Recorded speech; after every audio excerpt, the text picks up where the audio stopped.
Welcome to The Explainer. Today we're going to take a look inside your head. Yeah, really, we're exploring the mental machinery behind something called cognitive control. These are the essential processes that, direct our thoughts and actions. So let's start with a puzzle. I'm sure you've thought about this before. You ever notice how some people just seem to have it all? They're incredibly smart and they're wildly creative. Well, it's not just a coincidence. Research actually shows these two traits are often linked. So what's the deal? What's the connection? Why do they go hand in hand so often? Well, the answer, it turns out, is found in a shared set of mental tools. And today, we're going to uncover the specific cognitive processes that connect intelligence and creativity. We're going to do that by breaking down this very concept of cognitive control. Okay, so here's our game plan. First, we'll look at the brain's executive suite of mental tools. Then, we'll see which ones are key for intelligence and which ones fuel creativity. And finally, we'll pinpoint exactly where they overlap. Let's get into it. All right, let's jump right in. At the very heart of cognitive control, you've got three core components. People often call them the brain's executive functions. You can think of them as the managers of your mind, basically directing the flow of information and keeping you on track.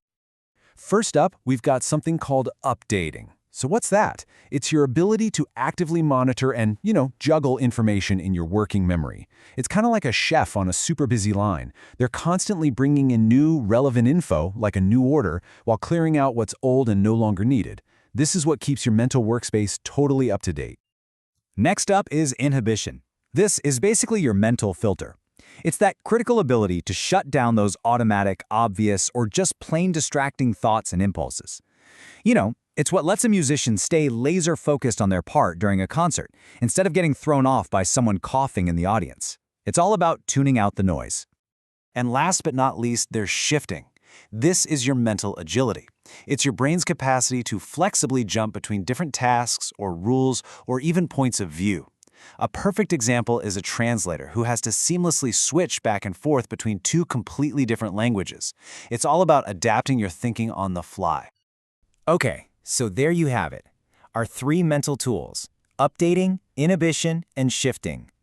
Now the big question is, how does this whole toolkit apply to something like intelligence?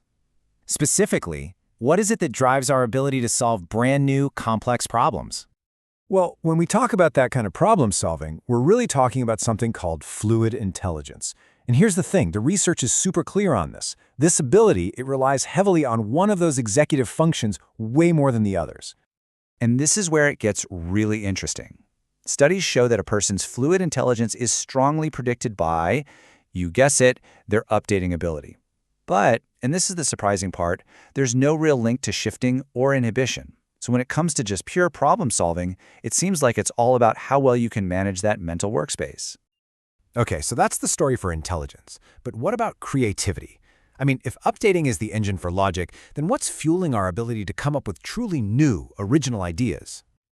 Well, it turns out that creative thinking pulls from a slightly different mix of those tools. It's not just about juggling information, it's also about what you decide to ignore. So yeah, here we see a whole different combination at work. Just like with intelligence, creativity definitely relies on updating. You need that mental workspace to connect different ideas. But, and this is crucial, it also requires inhibition. See, that's the key. You have to be able to suppress the obvious, common ideas to make room for something genuinely new. And what's really interesting is that, just like with intelligence, shifting doesn't seem to play a big role here either. Okay, so now we have the two pieces of our puzzle, right? We know what intelligence needs, and we know what creativity needs. Let's put them together and see exactly where they meet. And when you put them side by side like this, bam, the connection just becomes crystal clear. Yeah, creativity has that special need for inhibition to filter out the boring stuff. But look at that. Both of these incredible abilities are built on the exact same foundation. And that right there is the common thread. It's updating. That ability to efficiently manage what's going on in your working memory, that is the one cognitive process that powers both logical problem solving and original idea generation. It's literally the bridge that connects intelligence and creativity. And if you look at the actual data from the research, you can see just how strong these connections are.